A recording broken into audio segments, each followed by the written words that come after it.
వడ్లు పండించడంతో పాటు రెడ్ల రాజకీయాలకు దేశవ్యాప్తంగా ప్రత్యేక స్థానమున్న జిల్లా నెల్లూరు.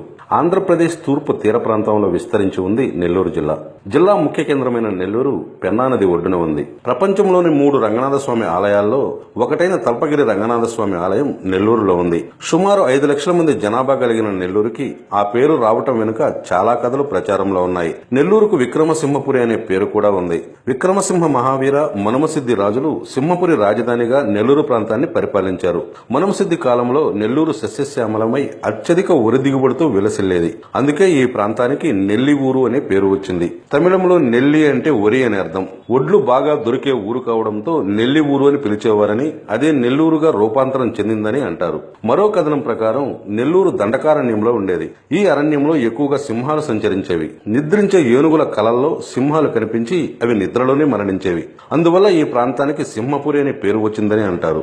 దండకారణ్యంలో ముండి, బోయ, నాగ తదితర ఆదిమ జాతులు నివసించేవారు. దీంతో ఈ ప్రాంతాన్ని ముండినాడు, ముండి రాష్ట్ర అని పిలిచేవారని చెబుతారు. క్రీస్తుపూర్వం 3-4వ శతాబ్దాలలో సముద్రగుప్తుని మరణానంతరం అటవిక తెగ దాడుల ఫలితంగా దక్షిణ దేశ రాజకీయ, సాంఘిక పరిస్థితులు అల్లకల్లోలమయ్యాయి. పల్లవ, చోళ, పాండ్య వంశాల పాలన అణగారిపోయింది. ఈ కాలంలో పల్లవులు తమ రాజధానిని కంచిని వదిలి నెల్లూరు ప్రాంతం నుండి కృష్ణా వరకు దక్షిణంగా ఉన్న ఆంధ్రదేశాన్ని పాలించారని తెలుస్తుంది. నెల్లూరు ప్రాంతం నుండి కృష్ణా వరకు దక్షిణంగా ఉన్న ఆంధ్రదేశాన్ని పాలించారని తెలుస్తుంది.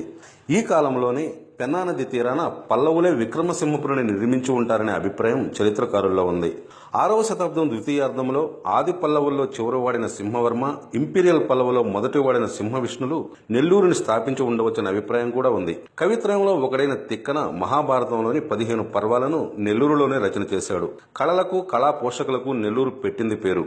అలాంటి సినిమా నటుడు, దర్శకుడు వైవీరావు, ప్రముఖ చలనచిత్ర నిర్మాత సి పుల్లయ్య, పాతతరం హాస్య నటుడు రమణారెడ్డి, మనసు కవి ఆచార్య ఆత్రేయ, ప్రముఖ నిర్మాత సహజ కవి ఎంఎస్ రెడ్డి, సినీ గాయకుడు ఎస్పి బాలసుబ్రహ్మణ్యం, పాతతరం నటీమణి వాణిశ్రీ, దర్శకుడు సింగీతం శ్రీనివాసరావు, ముత్యాల సుబ్బయ్య, దర్శకుడు కోదండరామరెడ్డి, పిసి రెడ్డి, కళాబంధు టి సుబ్బిరామరెడ్డి నెల్లూరు జిల్లా వారే. ఎందరో రాజకీయ ఉద్దండులను నెల్లూరు అందించింది. ఆంధ్ర రాష్ట్ర పితామహుడు అమరజీవి పొట్టి శ్రీరాములు, కమ్యూనిస్టు దిగ్గజం పుచ్చలపల్లి సుందరయ్య, ఆంధ్ర రాష్ట్ర ద్వితీయ ముఖ్యమంత్రి బెజవాడ గోపాల్రెడ్డి, రాజకీయ మేరునగం A C Subba Reddy, Nallapareddy Srinivasulu Reddy, Nedurumalli Janardhan Reddy, Anam Venku Reddy, Anam Sanjeeva Reddy, BJP senior నేత వెంకయ్య నాయుడు, మాగుంట సుబ్బరామరెడ్డి, లగడపాటి రాజగోపాల్, ఆనం రామనారాయణ రెడ్డి, ఆనం వివేకానందరెడ్డి, సోమిరెడ్డి చంద్రమోహన్ రెడ్డిలు నెల్లూరు జిల్లా వారే. కవికోకిల దువ్వూరు రామిరెడ్డి, సంఘ సంస్కృత వెన్నెలకంటి రాఘవయ్య నెల్లూరుకు చెందిన ప్రముఖులే. ప్రముఖ నిర్మాణ రంగ సంస్థలైన కేఎంసీ మరియు బీఎస్పీలు నెల్లూరు జిల్లాకు చెందినవే. వ్యాపార దిగ్గజం జీవీకే గ్రూప్ అధినేత గునుపాటి వెంకటకృష్ణారెడ్డి, ఆంధ్రభూమి దినపత్రిక వ్యవస్థాపకుడు తిక్కవరపు చంద్రశేఖర్ రెడ్డి, శ్రీ సిటీ అధినేత రవిసన్నారెడ్డిలు నెల్లూరు జిల్లా వారే. నాణ్యమైన విద్యకు నెల్లూరు పెట్టింది పేరు. నారాయణ రత్నం విద్యా సంస్థలు, రవీంద్ర భారతి విద్యా సంస్థలు రాష్ట్ర వ్యాప్తంగా విస్తరించి మంచి గుర్తింపు పొందాయి.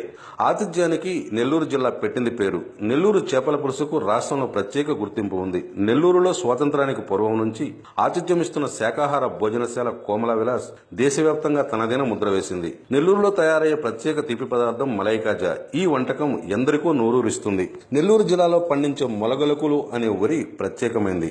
వరి, చెరకు, మిర్చి, చిరుధాన్యాలు పండించే మధ్య సన్నకారు రైతులు ఎక్కువగా ఉన్న ప్రాంతం నెల్లూరు. చేపలు, రొయ్యలు పెంపకంలో దేశవ్యాప్తంగా నెల్లూరుకు ప్రత్యేక గుర్తింపు ఉంది. అంతర్జాతీయ చిత్రపటంలో అపార ఖనిజ నిక్షేపాలున్న ప్రాంతంగా నెల్లూరు జిల్లా గుర్తింపు పొందింది. ఇక్కడ లభ్యమయ్యే సిలికాన్, అబ్రకం ఇతర దేశాలకు ఎగుమతవుతుంటాయి. భారత రాకెట్ ప్రయోగ కేంద్రం శ్రీహరికోట, కృష్ణపట్నం పోర్టు నెల్లూరు జిల్లాకు తలమానికాలు. సోమశిల జలాశయం నెల్లూరు జిల్లాలోని 5 లక్షల ఎకరాలకు సాగునీరు, తమిళనాడుకు తాగునీరు అందిస్తుంది. జిల్లాలోని పులికాటి సరస్సు అంతర్జాతీయ పక్షుల ఆహార కేంద్రంగా ప్రసిద్ధి చెందింది. ఈ జిల్లాలోని నేలపట్టు విదేశీ విహంగాల పునరుత్పత్తి కేంద్రంగా గుర్తింపు పొందింది. పురాతన ఆలయాలు, చారిత్రక కోటలు ఈ జిల్లా చారిత్రక నేపథ్యాన్ని నిశ్శబ్దంగా వివరిస్తుంటాయి. ఈ వీడియో మీకు నచ్చితే లైక్ చేసి ఈరోజు టీవీని సబ్స్క్రైబ్ చేయండి. ఆ తర్వాత మీ మిత్రులకు షేర్ చేయండి.